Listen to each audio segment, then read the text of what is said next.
Untuk layanan terapi ruqyah, bekam, dan gura, serta herbal sunnah, silakan menghubungi nomor 089 74 57 5817 melalui chat WhatsApp. Untuk menjadi peserta pelatihan bekam sunnah resmi bersertifikat PBI nasional, silakan menghubungi nomor 089 77 57 5817 melalui chat WhatsApp. Selamat menikmati. Bismillahirrahmanirrahim. Assalamualaikum warahmatullahi wabarakatuh. Assalamualaikum warahmatullahi wabarakatuh. Alhamdulillahirabbil alamin. Ketemu lagi, Sob. Alhamdulillah. Dengan tema yang sama ini, stroke. Karena kemarin kita rekaman itu, hasil rekamannya qadarullah rusak. Jadi nggak bisa di copy dipindahkan, tapi nggak bisa diolah. Gak bisa diputar. Nggak bisa diputar. Di HP bisa. Anda. Oh, enggak juga ya. Sembuh.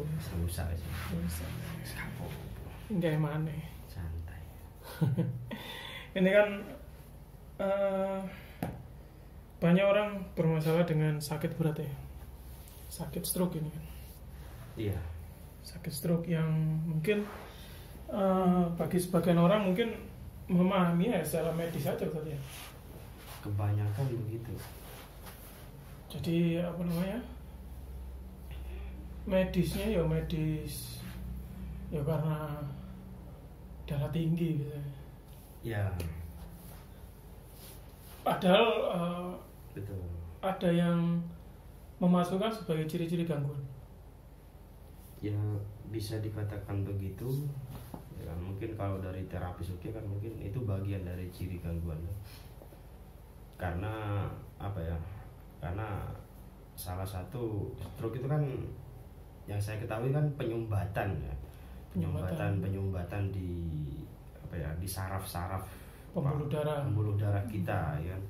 Dan di situ juga bertepatan kan dengan hadis Nabi ya kan, yang berbunyi setan itu menggoda manusia lewat pembuluh darah. Dan di sini kan berpotensi sekali kan, setan itu membuat sumbatan-sumbatan kan, dengan caranya sehingga darah itu tersumbat. Allah alam seperti apa, tapi kan sangat berpotensi di sini. Dan kita mungkin bisa menyimpulkan di situ bagian dari gangguan jin tadi. Itu hadis Safiyah binti Huyai yang menyebutkan bahwa setan itu ya hidupnya di aliran darah manusia kan. Menggoda anak Adam gitu, lewat itu nanti. Itu penjelasan melalui hadis kan begitu, sehingga akhirnya kita menggolongkan salah satunya ya bagian dari ciri-ciri gangguan jin. Kadang orang bertanya kan, apakah memang dengan stroke itu adalah benar-benar gangguan jin? Kalau kita ditanyain begitu ya kita nggak bisa memastikan. Kalau saya pribadi lah ya, harus diagnosa dulu. Dan biasanya ketika ada orang yang datang, ada orang yang datang terus banyak yang diminta tolong saya dibantu atau keluarga saya dibantu. Tempo hari itu kan banyak yang dibopong ke sini. Iya. Datang dibopong. Atau malah dipanggil ke rumahnya. Iya. Itu yang di mana itu, Singosari ya? Singosari ada. Lupa sudah dari mana aja. Okay. Kasusnya apa itu, Tad? Stroke. Yang stroke macam-macam sih. Jadi kan ini kan untuk kita tema stroke ya. Mungkin saya bisa mengumpulkan di situ. Jadi stroke itu kan utamanya adalah darah tinggi. Ada identik gitu. Jadi ketika stroke ada kaitannya. Ya, ada kait. Jadi darah tinggi dulu baru stroke gitu loh. Tahapannya biasanya. Stepnya. Nah, tahapannya.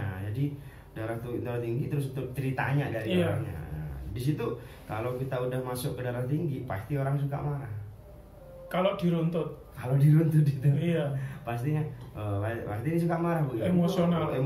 Nah, itu pasti nyambung di situ. Dan memang menurut saya pribadi, bukan menurut saya, penelitian saya, riset saya pribadi, dengan runtutan itu ya kan, dari orang marah gitu kan, itu memang cenderung penyakitnya memang darah tinggi, ada darah tingginya. Suka pusing lah biasa nih efeknya. Suka pusing, iya, darah tinggi, terus migrain, vertigo. Ya kan? Ini juga ada juga. Jadi ketika kita runtut orang yang seperti itu suka marah, nanti pastinya penyakitnya ada darah tingginya. Dan mohon maaf ya, ini kalau saya keliru yo saya minta maaf ya. Jadi nanti ending dari meninggalnya itu dia stroke. Apa biasanya gitu? Yang saya pantau ya, yang saya lihat dari yang datang lah. Bukan yang datang, termasuk juga di tetangga rumah, gitu. Termasuk ada keluarga saya yang jadi yang orang memang emosional orangnya. Iya, emosional memang. Dan ya wes ketika dia masih berobat ya paling ono darah tinggi ini ono pasti itu kan hasil identifikasi dokter, diagnosa dokter darah tinggi. Iya betul. Akhirnya dia minum obat tiap hari. Betul. Biar darah tingginya normal. Menurun, betul. Padahal yang menyebabkan darah tinggi marah. Menurut saya emosional di situ. Jadi saya review kan beberapa orang yang terutama di dekat rumah itu kan. Jadi orang ini endingnya darah tinggi, endingnya stroke gitu kan. Stroke. Nah saya runtut sendiri tuh, saya tanya cari tahu, saya ngobrol-ngobrol, dia ngamuk. Berarti ujungnya nanti dia suka marah. Ngamuk itu nggak marah. Oh iya, ngamuk itu marah. Ngamuan itu marah, suka marah. Iya. Jadi dia tuh bahasa Maduranya podo. Yo ngamuk. Podo. Ngamuk. Bahasa Jawa kan ngamuan. Ngamuan ya, suka marah. Belis. Belis apa? Belis itu marah. Oh. Jadi belis meloloh. Meloloh itu melulu. Belis meloloh itu artinya ya suka marah. Marah selalu. Marah terus. Meloloh itu selalu. Ya. Jadi memang ya entah apa ini memang kebetulan atau gimana ya memang yang terjadi ya memang begitu. Mohon maaf ya, di akhir kehidupannya itu dia endingnya stroke di situ. Stroke. Umumnya kan stroke separuh di situ, Bang. Iya, kanan atau kiri. Kanan atau kiri itu nggak bisa dipastikan. Cuman kalau yang bisa dipastikan endingnya stroke di situ. Dan biasanya kan ada kaitannya. Kata begini, kalau otak kanan berarti yang bermasalah berarti nanti bagian tubuh kiri yang kena. Otak kiri yang kena berarti bagian kanan yang kena. Ya. Begitu. Kalau saya belum mengerti itu ya. Jadi tapi endingnya kayak gitu. Jadi kalau secara runtutan itu orang yang stroke ya kan, itu pasti nanti ada darah tingginya dan pasti orangnya emosional. Nah, itu yang saya simpulkan di situ. Yeah. Maka dari itu yang buat teman-teman yang suka marah ya kan, suka emosional ya tahan lah sekarang lah. Atau jangan marah. Jangan marah lah. Ya tahan, jangan sampai marah gitu. Yang menyebabkan marah berarti apa sebenarnya? Masalah. Yang menyebabkan marah itu ya setan sendiri. Oh, bukan masalah. Bukan masalah, setan. Ya, saya kata Ustadz Nuruddin kan marah itu kan api yang dilemparkan oleh setan gitu kan ke dalam dada manusia. Sehingga bergejolak. Dan orang kalau saya bahasakan orang yang semua punya marah pastinya. Tapi bagaimana memiliki potensi untuk marah? Pasti manusiawi lah. Jadi tapi bagaimana kita kan bisa bersikap di situ. Mengontrol, jangan sampai marah. Kalau disakiti orang ya balas menyakiti atau gimana? Enggak lah ya. Janganlah ya. Kecuali kita seperti didolimi, seperti dijambret atau sebagainya gitu kan. Kejar jambret gue caro kalau opo. Madura caro kalau. Kan itu kan nanti insya Allah kalau seandainya kita mati kita akan masuk bagian dari jihad juga di sini. Cuman kembali kepada stroke tadi ya. Jadi kalau saya rincikan ya ketika kita cek ya, ketika kita diagnosa orang yang kena stroke di situ maka umumnya ketemu di situ memang marah. Nah, secara umum dan marah yang terpendam itu namanya mangkel menurut saya. marah, jengkel. Mangkel itu jengkel. Tangkel itu jengkel. Endingnya dendam. Enggak dendam juga, sakit hati. Jadi muangkel. Muangkel. Jadi jengkel yang tingkat tinggi itu muangkel nih orang Jawa bilang. Iya. Muangkel. Kalau mau juengkel ya. Kalau ceritakan orang bilang aku muangkel gitu. Mentok gitu. Maksudnya banyak gitu sih. Itu juga menyebabkan. Ya karena kan itu kan bagian dari marah tuh. Marah yang terpendam itu. Tidak disampaikan, tidak tersalurkan. Tidak tersalurkan. Kita mau ngomong gimana? Itu contoh saja. Muangkelnya kepada istri, mangkel kepada istri. Berarti istrinya mendominasi keluarga.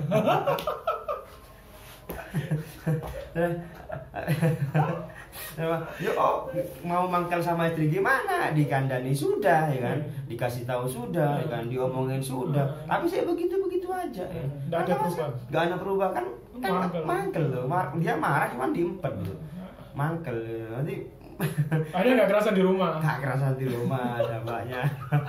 Ini kalau kita rincikan tuh banyak sekali dan itu seru itu. Nggak kerasan di rumah, akhirnya istrinya curiga. Kalau suaminya cari lagi yang di lain. Akhirnya marah. Akhirnya saling memarahi satu sama lain. Setan menang. Cerai. Bisa jadi bisa benarnya. Tapi kan yang tadi yang utama tadi kan mangkelnya itu. Itu kalau terus dipendam enggak dikeluarin itu berpotensi sekali nanti endingnya ketika dikolaborasi dengan marahnya itu berpotensi nanti stroke. Jadi marah yang dilampiaskan itu stroke, marah yang dipendam ya stroke. Stroke juga nanti. Jadi jangan marah. Jangan marah. Ya, bukan minum obat. Enggak lah kalau saya itu. Kadang orang kan begini. Kayak ibu saya itu juga sama, darah tinggi. Akhirnya setiap seumur hidup ya minum obat. Dan intinya stroke juga. Subhanallah. 2013 itu beliau stroke. Artinya apa ya? Tetap sama. Ternyata minum obat tidak tidak menghilangkan peluang beliau untuk stroke. Tetap stroke juga. Oke. Berarti kan obatnya nggak menyelesaikan itu. Tidak, karena obatnya hanya untuk menetralkan tekanan darah. Karena darah tinggi. Oh, okay. Dan setiap malam itu harus diminum. Setiap malam. Setiap hari. Berapa butir? 1. Oh 1. Dan itu dapat. Sekarang BPJS ya, karena ibu saya kan PNS ya. Berarti dapat dari apa? Askes. Itu udah dapat jatah. Kalau tiap bulan itu harus ke rumah sakit untuk cek dan ambil obat itu diminum tiap hari. Berapa tahun? Bertahun-tahun. Itu kalau dikumpulkan saember banyak. Banyaknya. Nah, iya. Terus itu masuk ke dalam tubuh kan? Masuk ke dalam tubuh, betul. Akhirnya kan ya mau nggak mau kimia itu kan ya berdampak kepada kesehatan tubuh juga. Betul. Nah, tetap aja stroke. Ada lagi kan solusi orang bekam aja biar nggak darah tinggi. Iya lemas karena dibekam kan begitu. Enak kalau orang habis dibekam enak. Tapi kan ketika emosinya muncul lagi yo pundaknya kaku maneh. Betul. Pundaknya kaku lagi sehingga sering capek di pundak. Makanya sering dibukam lah di pundak sama di daerah pundak itu 3 titik itu kan kahil sama katifa itu. Orang kan berpandangan harus dibekam aja cek darah tinggi, cek stroke kan. Padahal solusi yang paling mudah ya ojo ngamuk. Betul. Tahan marahnya itu. Tahan marah. Jadi hadis itu banyak ya. Jadi hadis itu kan bukan cuman untuk perintah tapi itu dampak kesehatan juga ada pastinya di situ. Nah ya kisahnya kan Rasulullah itu sampai dilempar batu, dilempar macam-macam sampai berdarah-darah pun Rasulullah nggak balas. Nggak ngamuk sih. Nggak marah. Sampai akhirnya malaikat pun datang, apakah perlu saya angkat ini gunung ini sehingga aku hantamkan ke kaum itu. Gak salah itu Jibril itu. Iya, Jibril kan. Itu di kemarin mana yang kemarin saya waktu umroh ke sana kok. Tempatnya itu dingin. Kayak apa namanya? Kayak batu gitu. Bersemayamnya itu Abbas kalau nggak salah di sana. Akhirnya. Apa sih? Ya situlah. Tempatnya dingin kok. Jadi tanam sayur dan sebagainya di sana. Nah itu. Lupa nanti eling lah ngomong. Di Mekah ya, sekitar Mekah. Itu perjalanan Rasulullah ke Madinah untuk apa namanya? Berdakwah. Bukan hijrah.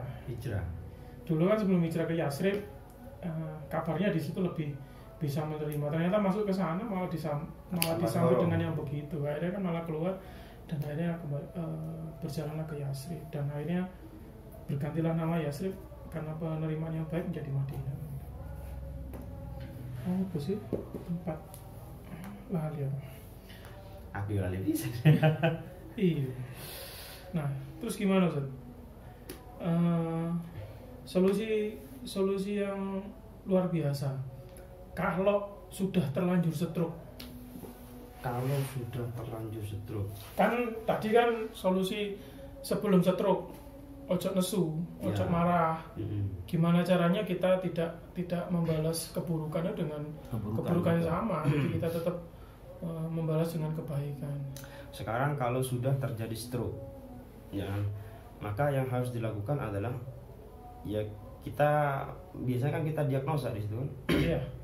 Diagnosa kita cari kan pemicunya tadi kan berpotensi sekali marah di situ pemicu utama. Iya. Nah ketika itu marah, makanya kita cek di dalam dirinya itu biasanya ada mangkel biasanya. Iya. Mangkel atau marah, jengkel, sakit hati, dendam, emosi gitu kan. Iya. Itu ada biasanya di situ. Iya. Nah itu yang harus diurai gitu. Iya. Diurai itu maksudnya ya jangan marah, kita beri pemahaman agar gak marah, agar sadar orang ini bahwa marah itu nggak baik gitu loh. Iya. Nah itu dulu yang dirincikan sehingga mungkin nanti endingnya harus bisa memaafkan kepada orang tersebut. Iya. Mau nggak mau harus memaafkan. Iya. Karena kalau belum memaafkan itu tetap ono nih ini. Iya. Ya berarti harus memaafkan orang tersebut di situ. Jadi kesimpulannya adalah buang keburukan dalam dirinya, dalam hatinya itu. Kembali lagi kepada hadis yang telah disampaikan oleh Rasulullah kan, dalam diri manusia ada segumpal daging ya. Jika daging itu buruk maka akan buruk tubuhnya, jika daging itu baik maka akan baik tubuhnya. Ya juga berarti harus menerima itu, harus menerima membuang keburukan itu. Itu yang harus dilakukan utama di situ. Ketika kita diagnosa. Nah setelah itu diapakan? Setelah itu ya udah dikembalikan kejiwaannya, disadarkan jiwanya sehingga dia kembali kepada Allah. Contoh ketika stroke kan dia umum ya, nggak sholat pasti, umum sekali itu. Nggak mau sholat akhirnya? Karena sakit.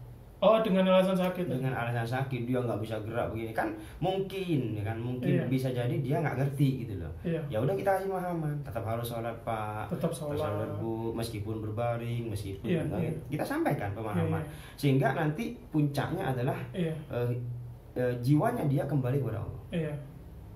Dan kita sadarkan beliau untuk bahwa nanti meskipun sudah berobat sekian tahun belum sembuh, tapi kita sampaikan kepada beliau, maka tetap ya pertolongan Allah itu dekat di situ kan. Tetap kita nanti yakin saja kan.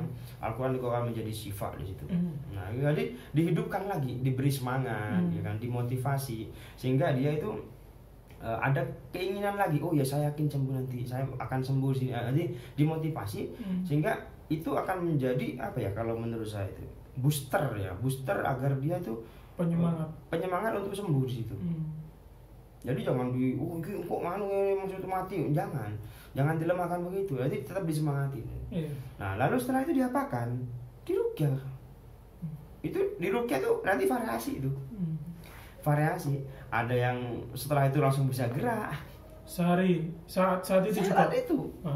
Ada yang udah bisa gerak, ada yang bisa begini dengan bahagianya. Saya sampai pernah dimarahin tuh. Karena kok iso mah? Iya. Karena masuk kamar kan. Dia bilang begini, Ustaz saya bisa gerak bang. Terus saya bilang, ah beneran pak? Loh, iya ini saya bisa gerak. Oh, iya pak, alhamdulillah gitu aku. Setruk lagi nanti.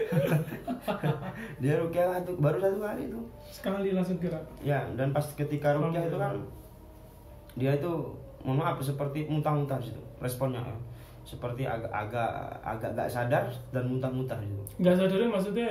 Ya seperti tidak dengan kesadaran. Tidak dengan sadar, seperti kesurupan lah. Hampir kesurupan di situ. Separuh lah ya. Ya, nanti mungkin 50% kesurupan kesadarannya. Jadi dia itu sadar tapi tidak bisa kontrol.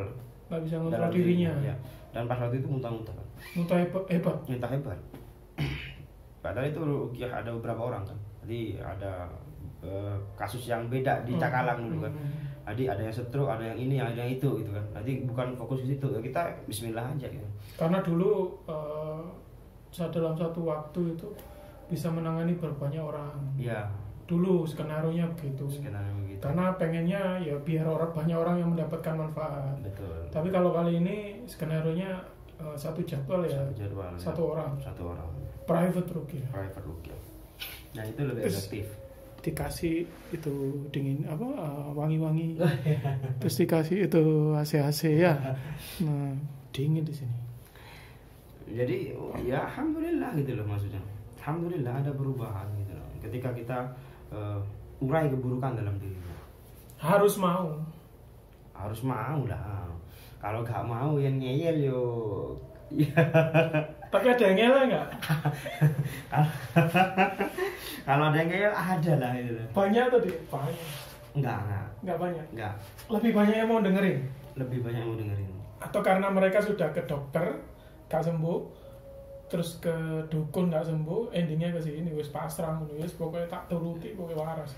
Ya bisa jadi seperti itu ya. Tapi kalau saya ngeyel itu bagi kita kan, kalau saya pribadi itu bukan, kalau ngeyel itu baru 1 kali ya. Ada orang yang ngeyel itu 1 kali lah. Jadi bukan nggak terima, ini ngeyel memang. Memang dia itu memang nggak mau. Punya pendirian sendiri kan. Jadi ya wes ya. Apa yang mau kita sampaikan nggak bisa sudah. Ketika kita menyampaikan terus ngeyel, ya kan, ditolak, ya wes nggak iso. Ya mending saya tanya begini, mau dibantu apa enggak gitu loh. Dia ngomongnya panjang lebar sudah. Oh no, mau dibantu apa enggak? Saya poinkan saja, nggak mau ya wes selesai, pulang nggak masalah.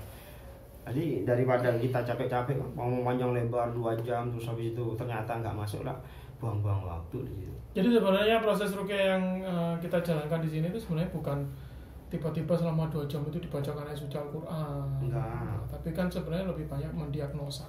Mendiagnosanya memecah. Yang paling penting di situ. Memecah. Kita rukyahnya paling setengah jam. 30 menitan lah paling. Dan keberhasilan yang setengah jam atau 30 menit ya berdasarkan 1,5 jam di awal tadi. Betul. Ada 1,5 jam tadi nggak mau bongkar, terus nggak mau menerima, ya kan? Nggak mau terbuka, ya kan? Terus tetap pendirian sendiri, ya kan? Yes, susah. Misalnya kan itu terhijab. Hijaban masturo. Ya, kan kenapa terhijab? Ya itu gini loh. Ya mohon maaf ya, ini bukan kita baik enggak, tapi semua terapis pasti sama. Pasti yang disampaikan itu kan baik. Nggak mungkin lah nyampaikan buruk lah. Teman-teman terapis semua, termasuk apa yang kita sampaikan pasti yang disampaikan baik lah. Untuk kebaikan saya sendiri dan kebaikan kepada klien kita kan di situ. Yeah. Nah, ketika kita menyampaikan yang baik terus ditolak gitu kan. Yeah. Ketika kita menyampaikan yang benar terus ditolak. Yeah. Ini kan masuk ke bagian dari yang Rasulullah sabdakan gitu loh. Rasulullah bersabda kan, kesombongan itu kan. Yeah. Cirinya 2. Jadi kesombongan itu bukan kita punya gini enggak. Kesombongan itu adalah yang kata Rasulullah itu merendahkan orang lain, yeah, dan menolak kebenaran. Nah, ketika kebenaran kita sampaikan dengan pelan, itu ditolak semua. Ya bagaimana dengan apa ya? Kebenaran yang lain, maksudnya begini. Al-Qur'an itu kan yang paling benar kan, yang hak gitu loh. itu kalimat Allah ya, yang hak kebenaran. Lah kalimat yang dari hadis aja ditolak ya kan. Terus apalagi Al-Qur'an yang dibacakan pasti tertolak di situ. Mungkin karena antum nggak pakai boleh. Apa? Sorban. Enggak lah. Nah, antum nggak sorban, nggak jubah, lu paling di rumah wong.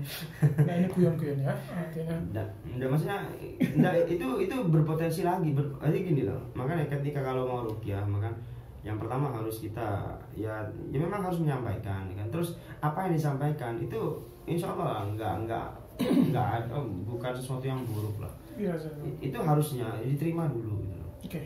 Diterima dulu. Insya Allah nanti ketika kita menerima kebenaran yang disampaikan, maka Al-Quran juga akan masuk. Insya Allah seperti itu. Nah, kembali ke stroke. Nah.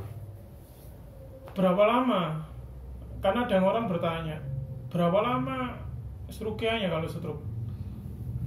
Berapa lama apa berapa kali? Berapa kali? Nggak tahu saya. Bukan saya yang menyembuhkan di situ. Terus siapa yang menyembuhkan? Ya, sesungguhnya kan dirinya sendiri. Jadi bukan cuma stroke, semua kesembuhan itu dari dirinya sendiri. Semangat diri dan kemauan diri di situ. Kalau kita kan cuma ngarahin doang. Kita cuma mengarahkan. Kita cuma ini loh Pak, ini kesembuhan ke sini, di sini kesembuhannya, jenengan kan lurus, terus kanan, terus kiri, terus lurus, ini nyampe nanti, gitu doang.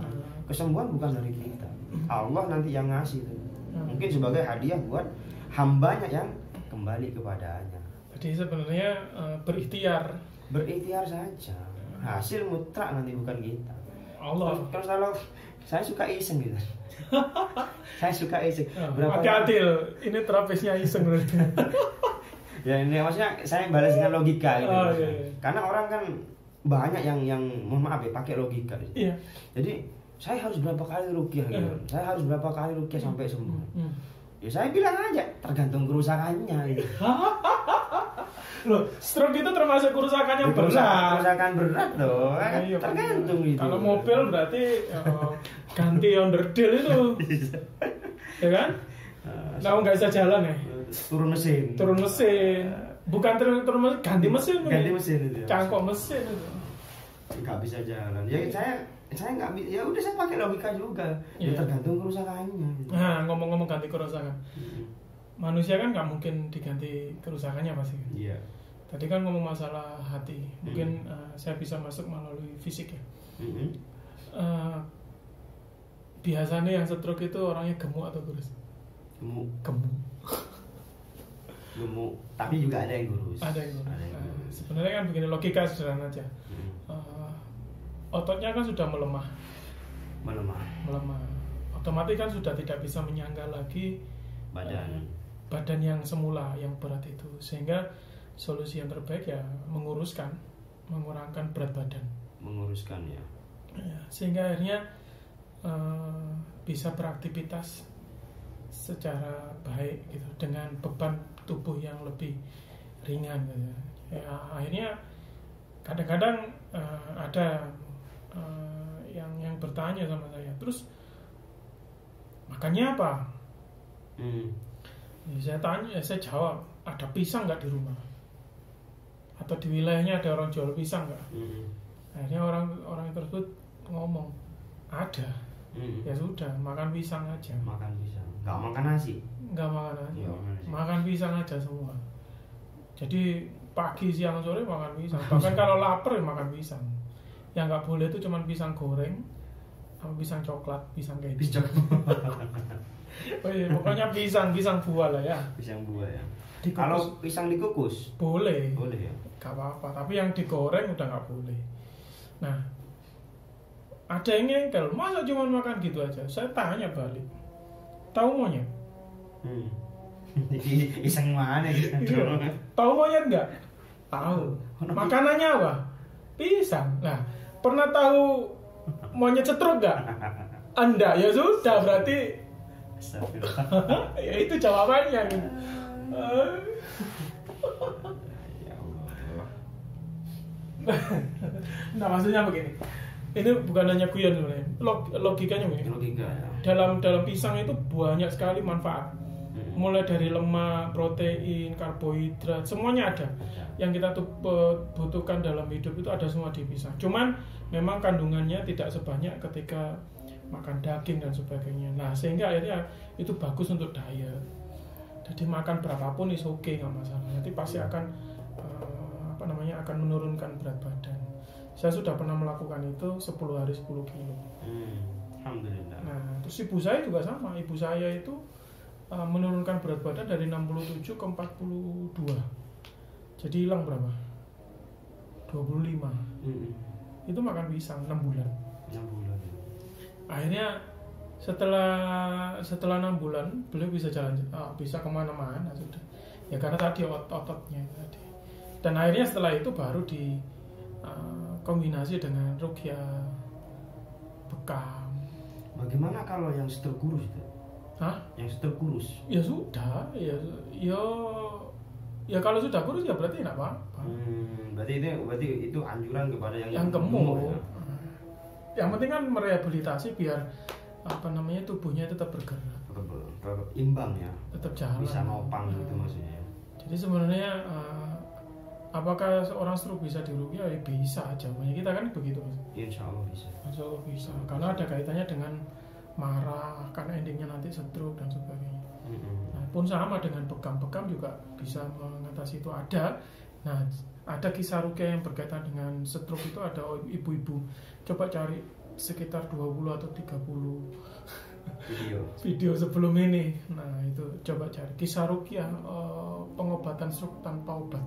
Nah, itu beliau benar-benar menjalani betul.